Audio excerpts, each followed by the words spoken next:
तो आज का जो हमारा टॉपिक है वो है मायोकार्डाइटिस। एंड पिछले वीडियो में मैंने पेरिकार्डाइटिस टॉपिक को कंप्लीट कर दिया था। एंड अब जो नेक्स्ट जो टॉपिक है वो है myocarditis. And as you all know कि जो हमारे हार्ट होते हैं उनमें 3 कवरिंग पाई जाती हैं। जो सबसे आउटर कवरिंग है उसका नाम है पेरिकार्डियम, जो मिडिल कवरिंग है उसे हम कहते हैं मायोकार्डियम, एंड जो इनर कवरिंग है उसे हम कहते हैं एंडोकार्डियम। तो आज हम पढ़ेंगे हार्ट की middle muscular layer means myocardium के बारे में कि लाइक मायोकार्डियम में अगर इन्फ्लामेशन एंड इन्फेक्शन होता है तो उस कंडीशन को हम कहते हैं मायोकार्डाइटिस। तो इसी पे आज पूरा हमारा जो टॉपिक है वो है बेस्ड। सो अब पढ़ लेते हैं मायोकार्डाइटिस के लेक्चर को, फिर इसके डेफिनेशन को देख लेते हैं कि that is what is myocarditis. So myocarditis is the inflammation of the heart muscle myocardium. So myocarditis क्या है? Inflammation of the heart muscle which is middle muscular layer, that is myocardium. The inflammation can reduce the heart's ability to pump blood. ये जो inflammation होता है myocardium के अंदर, ये क्या करता है, ये जो हमारे हार्ट के मसल्स होते हैं और जो हमारा हार्ट जो ब्लड को पंप करता है पूरे बॉडी के अंदर, उसमें क्या करता है, उसकी एबिलिटी को कम कर देता है, रिड्यूस कर देता है। Myocarditis is usually caused by a viral infection. और ये जो कंडीशन होती है मोस्टली पैथोजन से कॉज होती है, सच एज वायरल इन्फेक्शन और बैक्टीरियल इन्फेक्शन। तो अब इसके कारण को पढ़ लेते हैं, इसकी एटियोलॉजी मीन्स इसके कॉज के बारे में पढ़ लेते हैं। So infection is the major cause of myocarditis and whether it is viral infection which is caused by adenovirus. Second one is bacterial infection which is caused by mycobacteria. Fungal infection which is caused by aspergillus fungus. Parasitic infection which is caused by trypanosoma cruzi. Okay, ये था इसकी etiology. अब पढ़ लेते हैं इसके science and symptoms के बारे में कि कौन कौन से जो लक्षण होते हैं वो इस डिजीज़ में होते हैं, दिखाई देते हैं, कौन कौन से साइंस और सिम्टम्स जो होते हैं उस डिजीज़ के होने के बाद दिखाई देते हैं।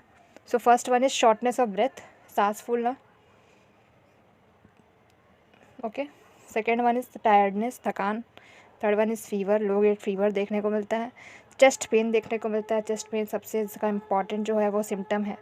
हार्ट पाल्पिटेशन देखने को मिलता है, एब्डोमेन के अंदर पेन देखने को मिलता है, इरेगुलर हार्ट बीट, ये सारे जो होते हैं इसके साइन सिम्टम्स होते हैं।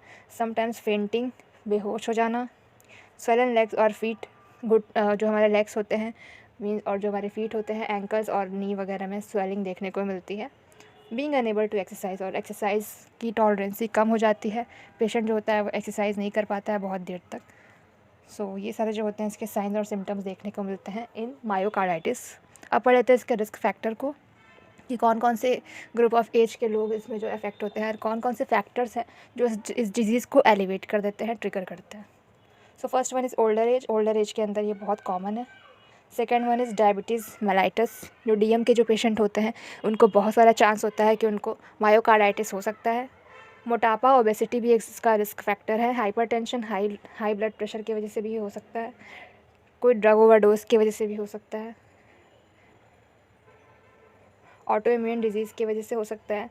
Exposure to certain toxin such as arsenic, radiation और कार्बन मोनोऑक्साइड, इसकी वजह से भी हो सकता है। अब पढ़ लेते हैं इसकी डायग्नोसिस को कि अब इस डिज़ीज़ को कैसे डायग्नोस करेंगे, कैसे फाइंड आउट करेंगे मायोकार्डाइटिस को हम कैसे डायग्नोस करते हैं। So diagnosis is very clinical and diagnosis में हम हिस्ट्री टेकिंग करते हैं, पेशेंट की past medical history, present medical history को करेक्ट करते हैं। फिजिकल एग्जामिनेशन करते हैं from head to toe, blood test कराते हैं to find any kind of inflammation like ESR जो इसमें होता है एलिवेटेड होता है इसके अंदर। इलेक्ट्रोकार्डियोग्राम, EKG कराते हैं, एक्सरे, चेस्ट एक्सरे कराते हैं, MRI कराते हैं। ये सारे जो होते हैं उसके डायग्नोस्टिक टूल होते हैं जिसके थ्रू हम मायोकार्डाइटिस को फाइंड आउट कर सकते हैं। तो इसका ये था इसका डायग्नोसिस। अब पढ़ लेते हैं इसके ट्रीटमेंट या तो मैनेजमेंट के बारे में। तो ट्रीटमेंट में मेनली हम एंटीबायोटिक्स देते हैं फॉर बैक्टीरियल इन्फेक्शन, एंटीवायरस देते हैं to treat viral infection, IV fluids देते हैं फॉर हाइड्रेशन मेंटेन करने के लिए बॉडी के अंदर हम IV फ्लूइड्स देते हैं। ओके, एंड नेक्स्ट हम देते हैं steroids to control inflammation, steroids देते हैं इन्फ्लेमेशन को कंट्रोल करने के लिए, स्टेरॉइड्स देते हैं।